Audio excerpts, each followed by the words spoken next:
adentrar diante da tua presença, Deus, que é bela, santa e majestosa, Deus. Deus, em nome de Jesus, queremos agora, Deus, depois da primeira parte, ó meu Deus, que já foi, Pai, concluída agora, Pai, na segunda parte, apresentar a vida do teu servo, que irá trazer, ó Deus, a palavra, Senhor. Deus, em nome de Jesus, usa os lábios do teu servo, Senhor, para falar com cada um de nós, meu Senhor. Deus, que a gente não está daqui, ó Deus, em nome de Jesus, como nós aqui entramos, ó Pai, mas nós estamos aqui, ó Deus, na certeza que o Senhor está falando com todas as nossas vidas, pegando as nossas pelejas, nos orientando, nos capacitando, em nome de Jesus, ó Pai. Deus, que a tua palavra vá, produz o resultado, Senhor, e que venha haver curas divinas, Pai, neste lugar, Senhor. Venha haver, ó Deus, respostas, Deus, para a petição de cada filho teu, de cada filha, Senhor, em nome de Jesus, ó Pai. Ó Deus amado, abençoa a prazer do maior menor, em nome de Jesus, cada criança, cada jovem, adolescente, senhora, Senhor. Ah, meu Pai, que os novos convertidos, venha, meu Pai, nesta noite, ó Pai, ao ouvir a tua palavra, Senhor, se firmar mais na tua presença, Senhor. E assim, ó Pai, já te agradecemos em nome do Pai, do Filho e do Espírito Santo. Amém.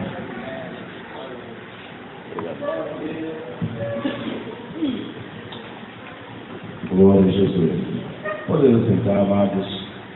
Cumprimento a amada igreja com a paz do Senhor. Gratos a Deus por essa bendita e rica oportunidade de falarmos mais uma vez que o Senhor é bom. Amém?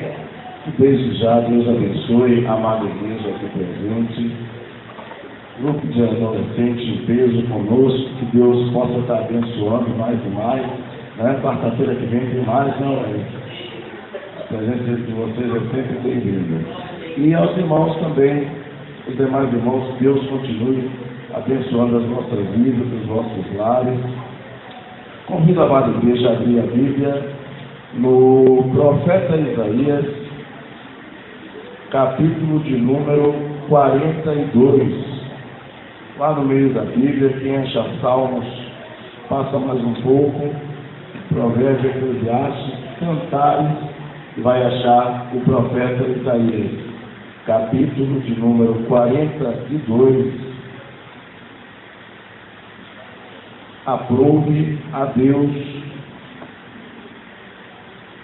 acha graça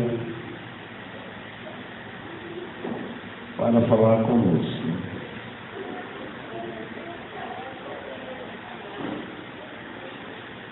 Isaías 42, quem achou, diga amém.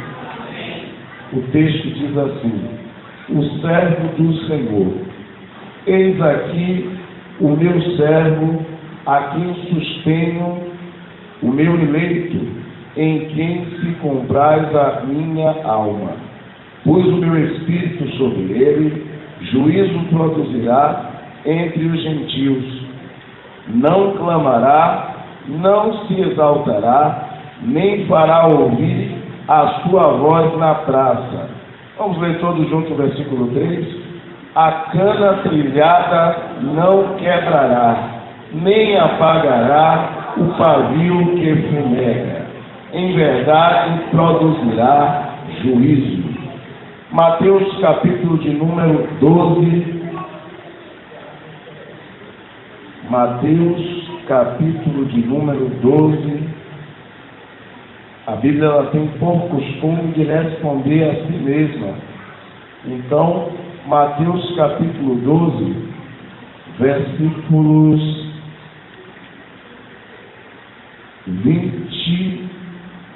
19 e 20.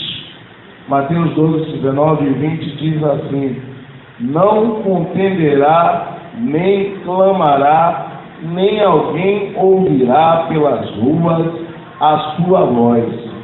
Versículo 20, todos juntos, vamos lá. Não esmagará a cana quebrada, e não apagará o morrão que fumega, até que faça triunfar o juízo. Glória a Jesus. A Bíblia, ela tem esse costume de responder a si mesma, né? Isaías começa falando do servo do Senhor, do Messias prometido, do Senhor Jesus Cristo, e Isaías começa a dizer que quando ele viesse, para a época de Isaías, que estava falando 700 anos antes, Isaías começa dizendo que o Espírito de Deus repousaria sobre este servo do Senhor, que é o nosso Senhor Jesus Cristo, ou seria na época o nosso Senhor Jesus Cristo. E Isaías diz também que ele trará juízo para os gentios, ou justiça no sentido de produzir a lei com equidade, com verdade e com justiça. E Isaías segue dizendo: não clamará, não se exaltará, nem fará ouvir a sua voz na praça. E o texto que nós lemos em voz alta diz: a cana trilhada ou o caniço quebrado não quebrará, nem apagará o pavio que fumega. Então, duas coisas se destacam nesse texto: cana quebrada e pavio que fumega. Lá em Mateus nós vemos uma outra tradução que diz que ele não quebrará a cana esmagada, nem o murrão fumegante. Então, crianças, Deus, na sua divina sabedoria, a Bíblia ela nos fala em três linguagens, né? Às vezes tem escrito coisas que são literais, às vezes tem escrito coisas que são simbólicas, né? Davi chega lá e diz: chorei rios de lágrimas. Ninguém chora rio de lágrimas. Davi estava querendo dizer que ele chorou demais, né? Chega o escritor de Apocalipse e diz: e vi uma mulher que vinha sobre um dragão. Era uma linguagem figurada, não é? Não era uma linguagem literal. E aqui Deus, usando o símbolo de uma cana, mas não tenha em mente aquele pau doce, né? Que alguns amam, outros não, né? Quem tem trauma, igual a mim que perdeu um dente chupando aquele trem, não quer conta. Não estou falando, a Bíblia não está falando daquela cana dividida em três faces, né? Que é a raiz, o gomo e as folhas, usada para produzir etanol, usada para fazer o próprio caldo, para quem gosta de ter coragem de tomar aquele trem na rua, e nem da cana usada no engenho, Lucas, para fazer o nosso tão esperado e tão querido açúcar, né? Não é disso que a Bíblia está falando. Quando a Bíblia fala em cana, nesse sentido aqui, ela está se referindo à cana como seres humanos. Por que, irmão Carlos? Se nós voltarmos um pouco no tempo, lá em 1 Reis 14, versículo 15, olhem como Deus faz comparação da cana com seres humanos. Reis 14, 15 diz assim: também o Senhor ferirá a Israel, como se move a cana nas águas, e arrancará a Israel desta boa terra que tinha dado a seus pais. Quer dizer, Deus está dizendo que Israel seria como uma cana levada pelo vento e seria levado para outra nação. E o texto vem dizer que Jesus, quando se manifestasse, o Filho de Deus, quando desse a sua face ao mundo, ele, na qualidade de Messias, de enviado de Deus, ele lidaria com a cana trilhada, com a cana fragilizada. Segundo um dos livros, a hermenêutica, ela diz que cana é símbolo da fragilidade humana, né? E eu dizia um dia desses que ninguém é tão forte que nunca passe uma provação. Ninguém é tão perfeito nessa terra que nunca passe, como crente, um momento de privação. Eu dizia um dia desses na escola dominical que às vezes criamos, obreiros, como crentes, uma imagem de super-homens. Passamos uma ideia de que crente não passa tristeza, né? Que crente não passa angústia, que crente não passa depressão, quando a Bíblia vai ensinar justamente o contrário. A Bíblia vai dizer que um homem chamado Elias, sendo o maior profeta que Israel já teve, num dia ele acaba com 850 profetas. Quando ele ouve Jezabel dizer que quer a sua cabeça e que não passará o outro dia sem a sua cabeça estar na bandeja, Elias foge, fica triste como uma cana trilhada, fragilizado como ser humano, e diz assim: Elias pede a morte, dorme triste e amargurado. O maior profeta que Israel teve depois de Moisés, dorme triste e amargurado debaixo de um vinco, cabisbaixo. Isso quer dizer, irmão Carlos, você pode ser fragilizado no meio do caminho. A tristeza, o abatimento, a angústia pode te pegar no meio do caminho. A depressão, como pegou Elias, pode te pegar no meio do caminho. Mas Deus sempre tem providência para as canas trilhadas no meio do caminho. Diz que Elias dorme no meio do zimbro, debaixo de um zimbro, e acorda no outro dia com o anjo batendo nele, dizendo: acorda, come pão passado na brasa e água, e caminha mais 40 dias, porque ainda não é hora de parar. Então, Deus não deixará essas canas trilhadas.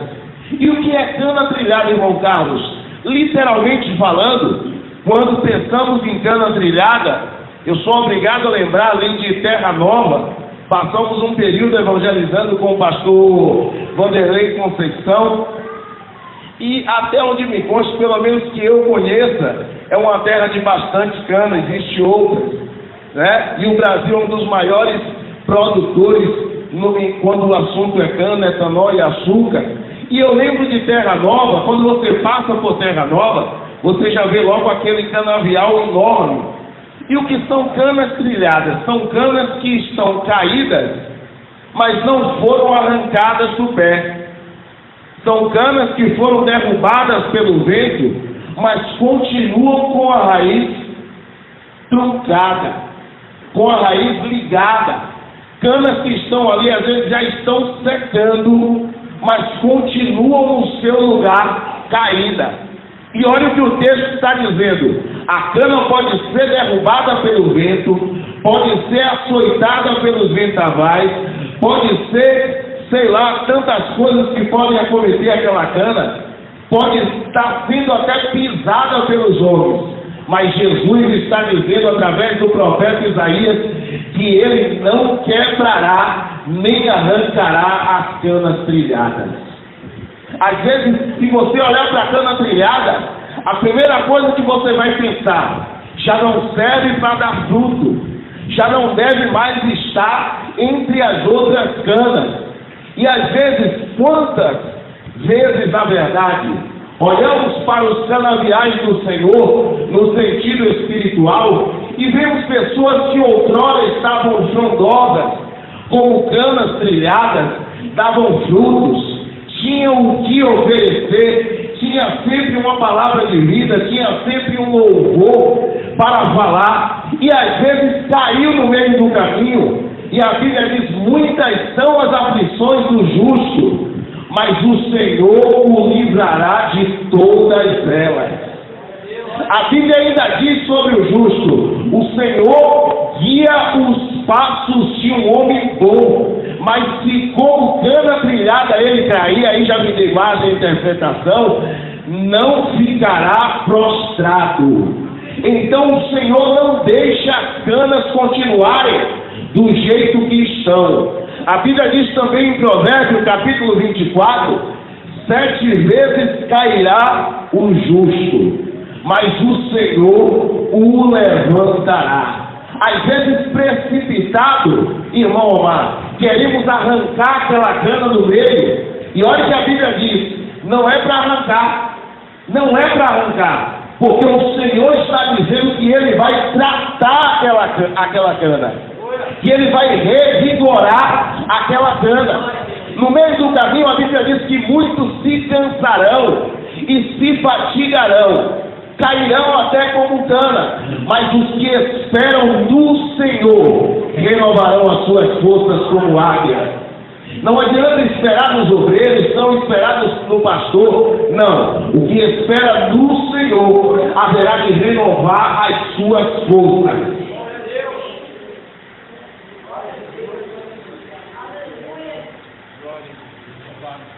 E olha o que a Bíblia nos diz. Jesus tratando João como cana, ele diz assim: o que foste ver no deserto, uma cana levada pelo vento. Só que João era uma cana firme, né, Lucas? Uma cana forte, robusta, cheio da palavra. Mas a Bíblia também diz: não sejais levados por todo o vento de doutrina. Tem cana que caiu porque parecia, era pior que um macaco. Pulava de galho em galho. Um dia ele comia na Assembleia, outro dia na Batista, outro dia na Presbiteriana, outro dia na Deus e Amor, outro dia na Universal. É cana que não se firma nunca, mas o Senhor vai te entroncar na raiz e te colocar de pé, porque o Senhor do canavial está de olho em você essa noite. Então, esse processo é um processo difícil. Às vezes a pessoa está passando problemas psicológicos dentro da igreja e alguém não tem sabedoria para enxergar que aquilo às vezes não é espiritual. Nem tudo é espiritual. Às vezes passou um problema por um desemprego, às vezes passou um problema familiar, perdeu alguém, não consegue se reerguer, não consegue se levantar, e essas canas precisam ser tratadas. Às vezes foi alguém que caluniou, deu uma rasteira, né, já que estamos só entre crentes. Às vezes foi alguém que deu uma rasteira e aquela pessoa, por mais que tente se levantar, está dentro da casa do Senhor, mas está sempre triste. Você vê canas frondosas, né, balançada pelo vento, cheio de glória a Deus, cheio de aleluia, e aquela cana trilhada está sempre para baixo. Sempre de cabeça abaixo. O culto está pegando fogo e ele não sente nada, ela não sente nada. O culto está alegre, está feliz, Deus está falando, o pregador está falando, está suando, falando língua estranha, a pregadora está soltando o verbo, como a de domingo, e você cansado, sem conseguir dar um glória, sem conseguir sair desse estado. Mas o Senhor do canavial está dizendo: pode uma mãe se esquecer do seu filho que amamenta, mas eu, o Senhor, não esquecerei. Ainda que os homens não estejam te vendo, Deus irá tratar contigo no tempo certo. Há tempo para estar triste, mas há tempo para estar alegre também, o Senhor cuidará de ti. Davi, um dia Davi, o rei Davi, né? Tem gente que gosta de espiritualizar tudo, Elis. Eu estou sempre forte. Aí Davi disse: eu estou como um esquecido no coração deles, sou como um vaso no canto, lembra-te de mim, ó Senhor. Davi está dizendo: estou com a minha alma aflita, mas eu sei que o meu Senhor vive. Ainda que você esteja como cana trilhada, e eu, um obreiro, um pastor, não saiba enxergar a tua situação, eleva os teus olhos para os céus, porque certamente de lá te virá o socorro. O nosso socorro vem do Senhor, que fez os céus e a terra. Precisamos, na qualidade de crentes, olhar para o canavial, começar a perceber que algumas canas estão passando processo espiritual, algumas canas estão paralisadas no meio do caminho, sendo pisoteadas pelo mundo, pisoteadas pelos amigos, pisoteadas pela família e às vezes, acredite se quiser, pisoteada até dentro da igreja. Quem pisou, aí tem gente que se quisesse espiritual ia dizer: não, irmão Carlos, aqui não tem. Pisotearam, os irmãos de José pisoteou ele. Como é que dentro da igreja não tem gente que pisoteia o outro? Mas um detalhe é importante: José passou como cana trilhada, mas no tempo de Deus ele se reergueu. O importante é permanecer ligado à raiz. O importante é não deixar o caminho. O importante é não tirar a mão do arado. Irmão Carlos, eu sou cana que estou de pé e nunca vou cair. Eu só fico apontando os pecados dos outros. Aí a Bíblia diz assim: olha, tu que está de pé, cuidado para não virar cana trilhada. Cuidado para não cair e alguém te pisotear. Porque apontar o pecado dos outros é fácil. Dizer fulano caiu é fácil. Dizer se fulano está ali caiu, não é mais, é fácil. Mas ajudar é uma tarefa difícil. Poucos são os que se colocam como o Senhor do Canavial para dar as mãos e convidar a cana a estar de pé novamente. Ainda há solução para o teu caso. Israel estava em pecado no livro de Esdras, e eles dizem assim: pecamos contra o nosso Deus e contra a lei do Senhor. E eles olham para Esdras e falam: o que faremos?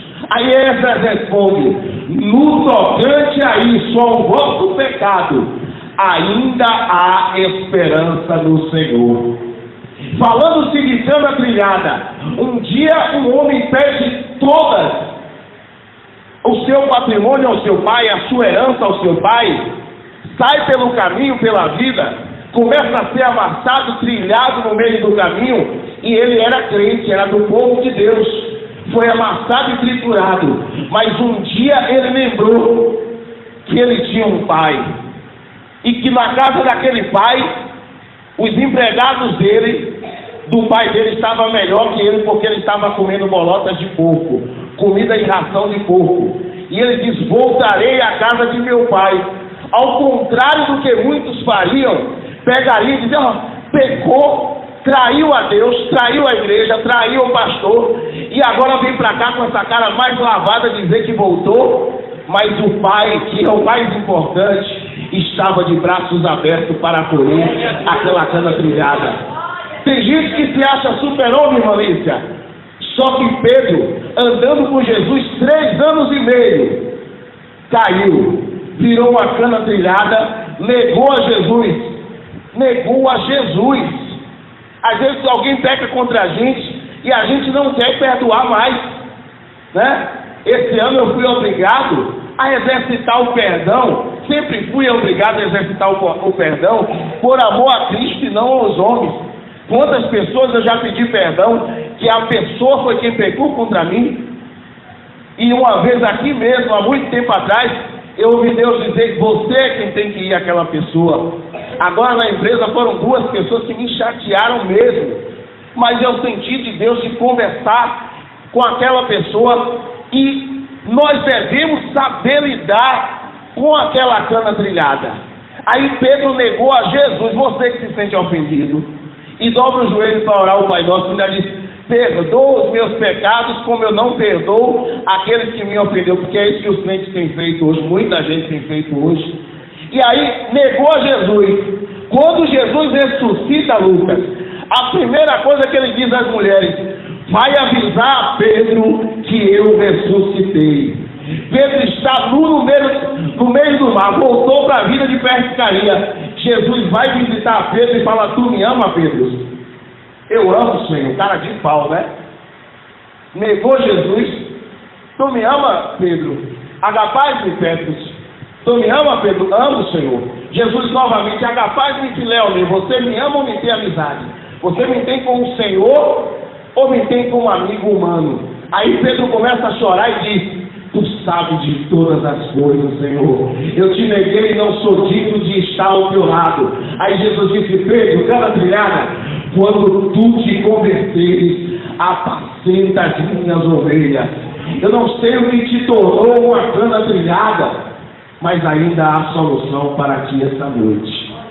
Se você conhece uma cana trilhada, dobre o joelho por ela, ore por ela. Se essa cana trilhada não consegue, tem gente que agora já não consegue mais, está no domingo na igreja, vem de ano em ano, de caju em caju, às vezes é uma cana trilhada passando por um processo que não tem coragem de confessar para o pastor, de se abrir com um amigo, com um companheiro, com um colega do grupo, Mas se você detectou que aquela pessoa está fraco, não está conseguindo se reerguer, vamos dar as mãos.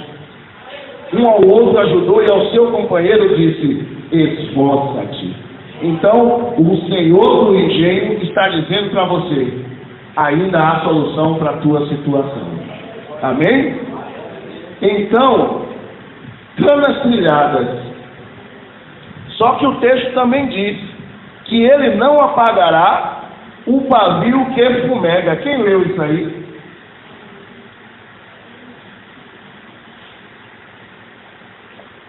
Para os adolescentes que são novos, não são dessa época, né? Para a gente que passou por outra época, para quem foi em interior, para quem passou pela época da lamparina, do lampião e do candeeiro, né? Minha avó tinha lâmpadas incandescentes e de noite não tinha negócio de lâmpada não. A gente estava lá de férias, apagava a lâmpada para não gastar energia, a gente queria assistir televisão, ela tinha televisão na rua, todo mundo da rua ia assistir lá. Quando dava 9 e pouco, que acabava a novela dela, desligava tudo, que era para não gastar energia, não deixava a gente assistir filme, mesmo a gente de férias, e ligava o candeeiro. Quer ir no banheiro de noite, em qualquer lugar, acende o candeeiro, que era o quê? Candeeiro de pobre, claro. Era uma latinha com a tampinha de garrafa e um barbante, usado a querosene.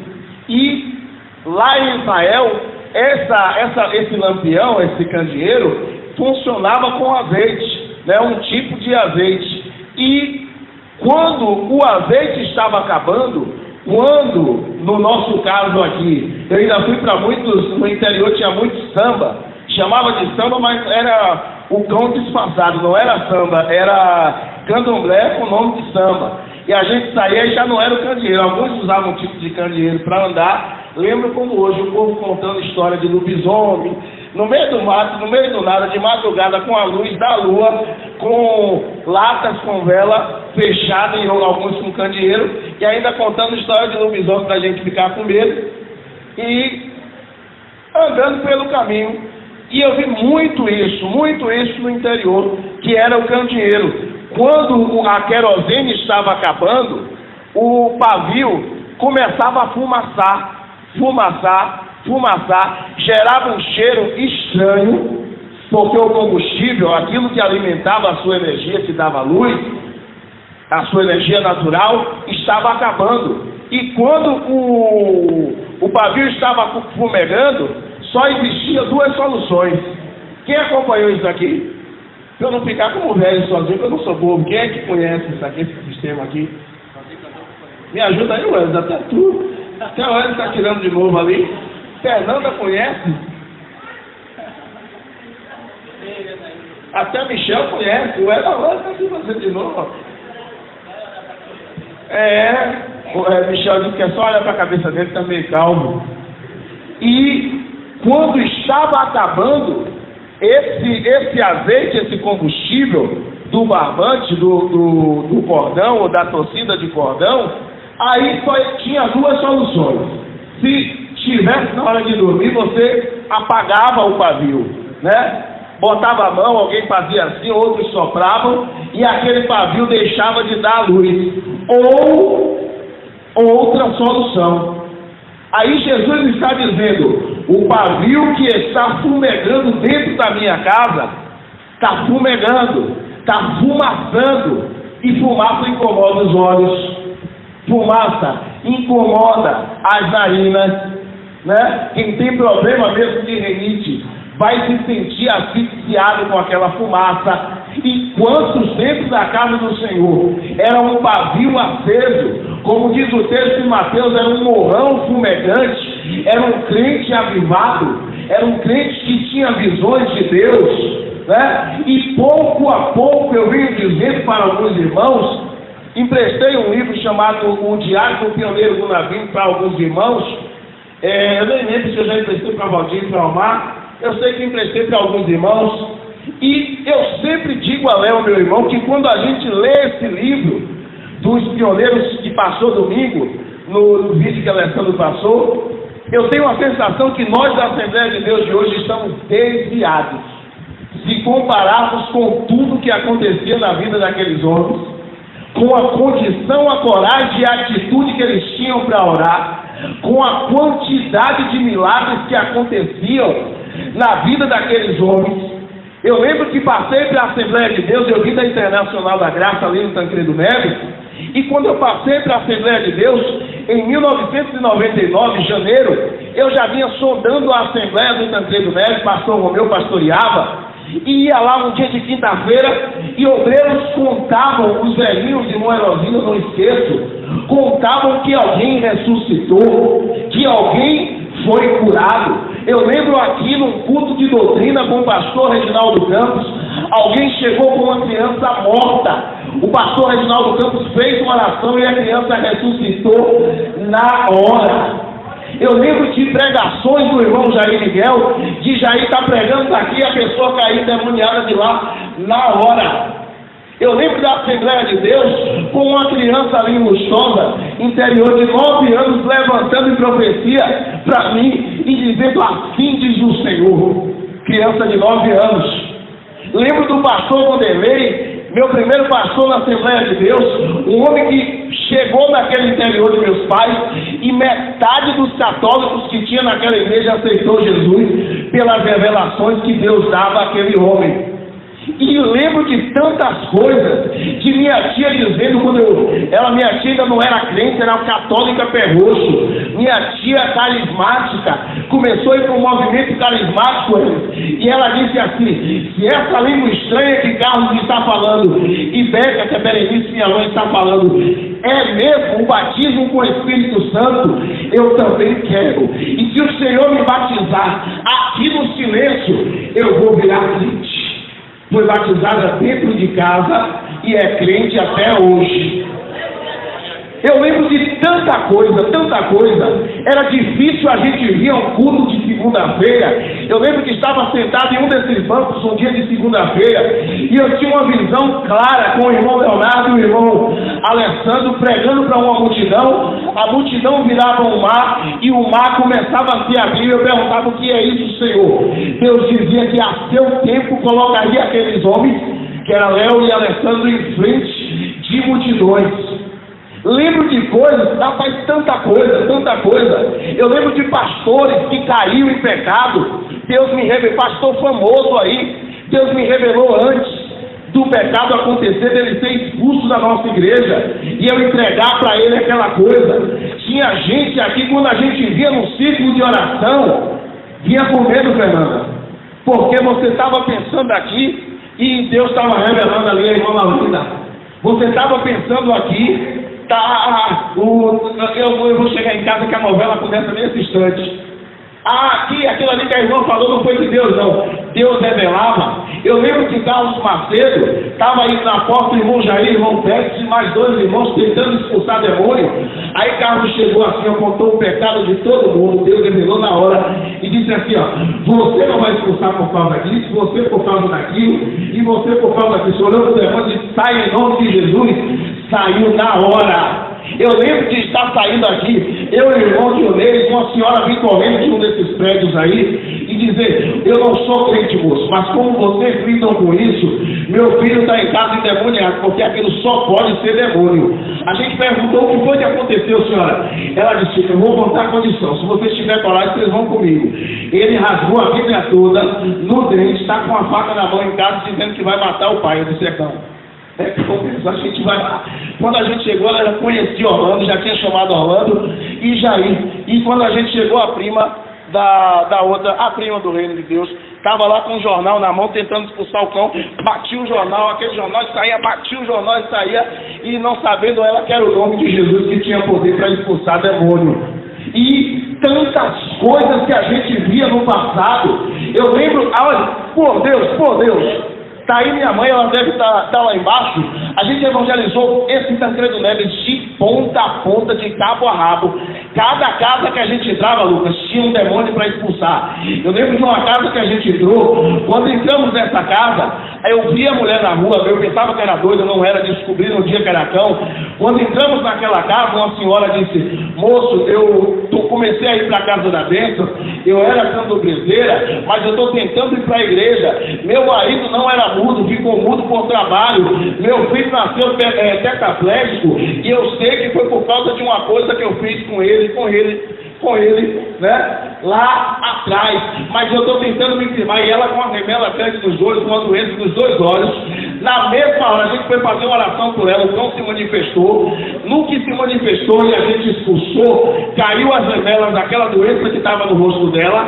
Naquele mesmo momento, a outra que andava na rua, eu pensava que ela era doida, veio para frente da casa correndo e disse assim: ó, saiam daqui, essa família é minha, só que a gente foi para pegar, ela correu, e não ia dar bonito um monte de crente correndo na rua atrás da doida, né? Eu lembro, Omar, que eu dizia para Deus, meio exagerado, Michel: Senhor, quando eu estiver passando na rua, eu quero ser como Paulo, eu quero que o cão vá caindo lá. Eu estou passando, estou orando e o cão vai caindo. Eu era meio assim, avisado. E aí, eu lembro que um dia eu estava no fim de linha aqui, uma senhora começou a conversar comigo, Itamar, e aí, no meio que ela começou, ela disse: eu sou Ogã. O senhor sabe o que é Ogã? Eu disse: sei, é o que faz invocação, né? Chama lá o negócio. Aí eu disse: sei. Ela disse: eu tento até me firmar, mas se eu sair, ele não deixa. Ele já me disse, uma senhora de 50 anos. Ela disse que se eu sair, eles não deixam. No meio da conversa, eu falei de Jesus para ela, Lucas. Ela caiu endemoniada na rua, assim do nada. Eu não falei nada, não disse nada.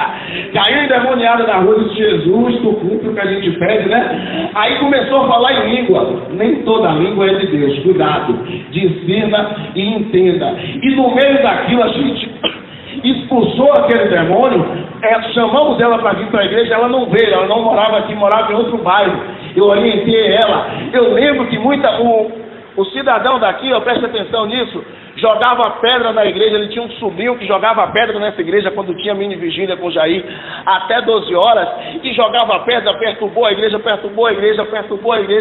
até que um dia ele chegou em casa. Ele não acreditava em crente, é ateu, não sei qual é a dele, se é espiritualista ou não é, mas um dia ele chegou em casa e estava Léo e o irmão João Melo dentro da casa dele, expulsando o demônio da esposa dele. Sabe o que é isso? É porque Deus é grande, Deus faz para honrar o seu povo. E aonde estão essas coisas? Aonde está? Eu lembro como era uma coisa linda, pavio aceso, era uma coisa linda. Carlos caía aqui no chão, ser chamado para ter oportunidade, Carlos parceiro, ser chamado para ter oportunidade, e eu conheço Carlos desde criança, e levantar já com a visão, foi arrebatado do Espírito, levantar com a visão. Lembro também, todas as vezes, quando eu ia estudar a Bíblia, eu comecei a adolescente, já que vocês, comecei com 16 anos, começava a ler a Bíblia, irmão Lícia, e de madrugada, eu virava à noite, eu trabalhava, meu pai, entendeu? O pai que trabalhava, aproveitava todo o tempo, e de madrugada, quantas vezes eu rasgava, até 3 horas, 4 horas da manhã, 5 horas, quantas vezes eu ouvia Deus me dizer, literalmente, o texto quer dizer isso, isso. Lembro de uma tia minha, veio para Salvador para fazer uma cirurgia, estava com um caroço grande. Juntamos eu, Léo e minha mãe, tudo junto ali, para fazer uma oração. Ela lá no Dias Dávila, ela era praticante também da coisa. E no meio que ela veio para fazer cirurgia, se hospedou lá em casa. A gente fez uma oração, meu amigo. Naquele momento da oração, se manifestou. E ela veio, deixa eu ir no banheiro. Quando chegou no banheiro, o caroço tinha sumido. Não precisou fazer cirurgia. Aceitou Jesus, morreu e morreu crente. Por quê? Porque Jesus faz essas coisas. Agora, onde estão essas coisas? Porque estamos cansando. Porque vimos a igreja cansados. Eu acho bonito, irmão Lício. Eu vou falar mais de Carlos, porque diz a Bíblia, né, Wellington, que quem fala de si mesmo busca própria glória. Então eu vou falar mais de Carlos. Carlos me disse que uma vez ele não sabia onde é que era a irmã, até uma irmã de Zirã morava. Ele disse que Deus disse: vá, desça ali naquela rua, quando chegar naquele portão, começa a gritar: Thelma, Thelma, Thelma. Thelma, disse que a irmã Thelma saiu. Aí quando saiu, ele conhecia ela, só não sabia o que falava. Quando a irmã Thelma saiu, Carlos disse: assim diz o Senhor que te ama. Então, é coisas que estão escondidas em algum lugar. Esse pavio que era você, que era eu, que eram alguns, a gente tem visto muita conversa, muito blá blá blá, muita conversa fiada, mas e o poder que Jesus deu à igreja? E a autoridade que Jesus deu à igreja? Não é só estar congregando de domingo a domingo. Jesus disse que as portas do inferno não prevalecerão contra a igreja. E por que está prevalecendo? Porque muitos estamos como pavios fumegando, muita gente fumaçando, que já não tem mais coragem de dobrar o joelho aos pés de Cristo e dizer: Senhor, eu estou fumegando, estou fumaçando, já não dou fruto, já não tenho unção, mas aceito o meu pavio novamente, Senhor. A Bíblia diz assim que Deus faz dos seus ministros labaredas de fogo. Ai, irmão Carlos, está faltando fogo aí no púlpito. Quando dobrar os joelhos, diga: Senhor, manda fogo na vida do pastor, manda fogo na vida de Carlos, manda fogo na vida de Omar, manda fogo na vida dos obreiros. Senhor, aquece o meu coração. Se essas coisas são verdades, começa a realizá-las em nossas vidas novamente. Diga para ele: eu não me conforto com o meu pavio fumegando. Fiquemos de pé, por favor. Vou pedir a Maiara para cantar aquele hino Nunca Pare de Lutar. Eu vou dar a pesca a ela aqui para ela não errar. Mas deixa eu te falar, quando o pavio estava fumegando, tinha uma solução. E a solução era botar combustível de novo. Peça ao Espírito Santo, mesmo que você tenha sido atingido no meio da estrada. Peça ao Espírito Santo, enquanto Maiara começa a louvar, peça ao Espírito Santo que volte, que levante essas canas trilhadas, pessoas que foram amassadas no caminho, que estão vivenciando problemas, pessoas que já não têm e não sentem a unção de Deus, o Espírito de Deus. Ore com ela nessa hora, ela vai cantar e para você vai ser uma oração. Se desligue de tudo, não converse com quem está do lado. Maiara. Se quiser dobrar o joelho, dobre. Aí mesmo.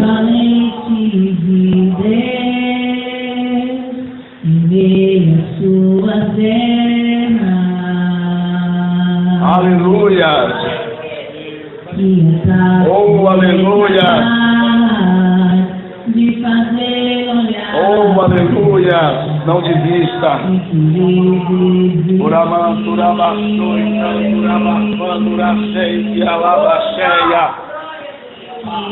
Aleluia. Aleluia. Ora malá, chorebia, choqueberia, lavachei. Aleluia. Oh, glória. Oh, aleluia. Glória a Jesus. Peça para Deus nessa hora, não perca a oportunidade. Glória a Jesus. Glória a Jesus.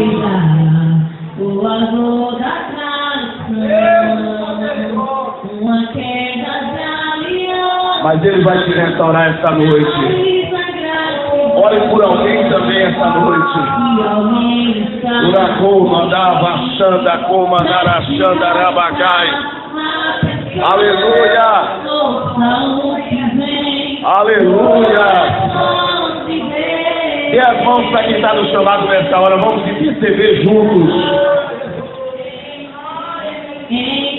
Glória a Jesus. Nunca pare de lutar.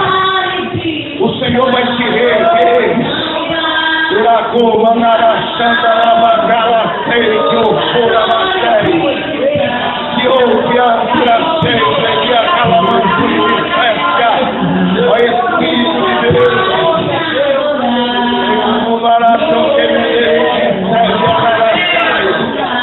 Ó Espírito de Deus. Oh, aleluia.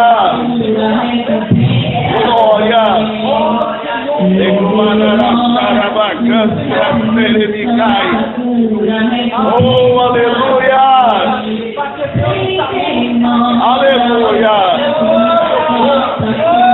Aleluia! Aleluia! Glória!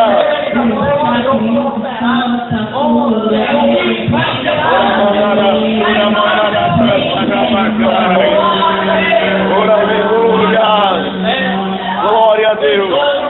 Vamos fazer um clamor agora. Todos juntos. Maiara, vamos lá, todo mundo junto agora. Vamos fazer um clamor nesta hora, todos juntos de mão dada.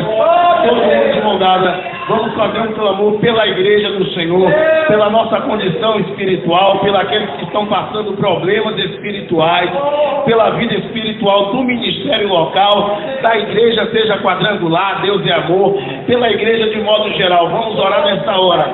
A igreja começa orando por esta causa. Pode orar. Oh, aleluia. Santo Deus de Israel, nesta hora, Senhor, queremos fazer um clamor na tua presença. Senhor, tem misericórdia da nossa condição pecadora. Tem misericórdia, Senhor, da aflição que tem atingido a muitos, do cansaço que tem abatido a muitos, Senhor, que já não consegue ser avivado, já não consegue se reerguer, já não consegue respirar, Senhor. Quantos estão sufocados, quantos estão amassados dentro da tua casa, Senhor, quantos estão sem ter forças para se reerguer.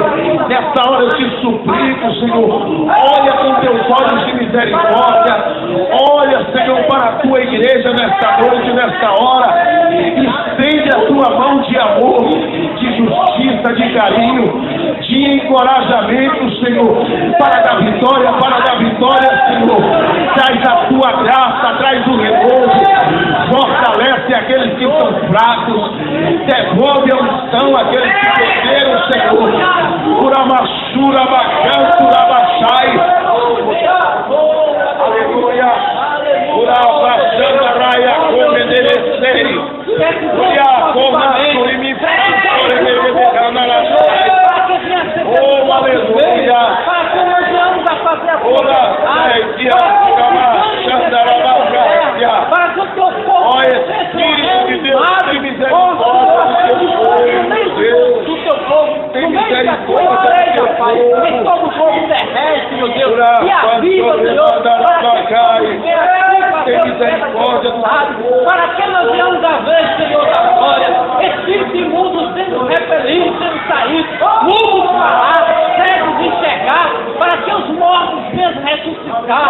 Oh, Senhor da glória, Deus Todo-Poderoso, a tua igreja clama e te pede, Senhor, porque, Senhor da glória, nos encontramos, Senhor, como um pavio fumegante, mas tu és Deus, tu tens um azeite para, Senhor, vir, Senhor, completar o teu povo, para que haja luz, para que haja poder, para que o teu nome seja glorificado. É o que nós te pedimos, Santo e Eterno Deus, em nome de teu santo e amado Filho, e do nosso Senhor, aleluia. Oh, glória. Glória a Jesus. Glória a Jesus. Diga para o seu irmão nesta hora. Olhe para quem está do seu lado. Olhe para quem está do seu lado. Fale com fé. O Senhor vai te acender em 2016. Eu quero te ver como um pavio fumegando, mas fumegando e pegando fogo. O Senhor está colocando combustível espiritual em nossas vidas nesta hora, porque o Senhor ainda vai tratar com essa igreja de forma especial. Deus continue abençoando essa igreja, continue crendo, tendo a fé, e o Senhor fará coisas grandes no nosso meio. Deus abençoe a igreja, Deus abençoe a Maiara que nos ajudou, hoje e sempre, em nome de Jesus. Nosso irmão Omar conclui os trabalhos. Glória a Deus. Aleluia, aleluia. Oh, manara, chora, vacha, cantura, faço que meneras. Aleluia.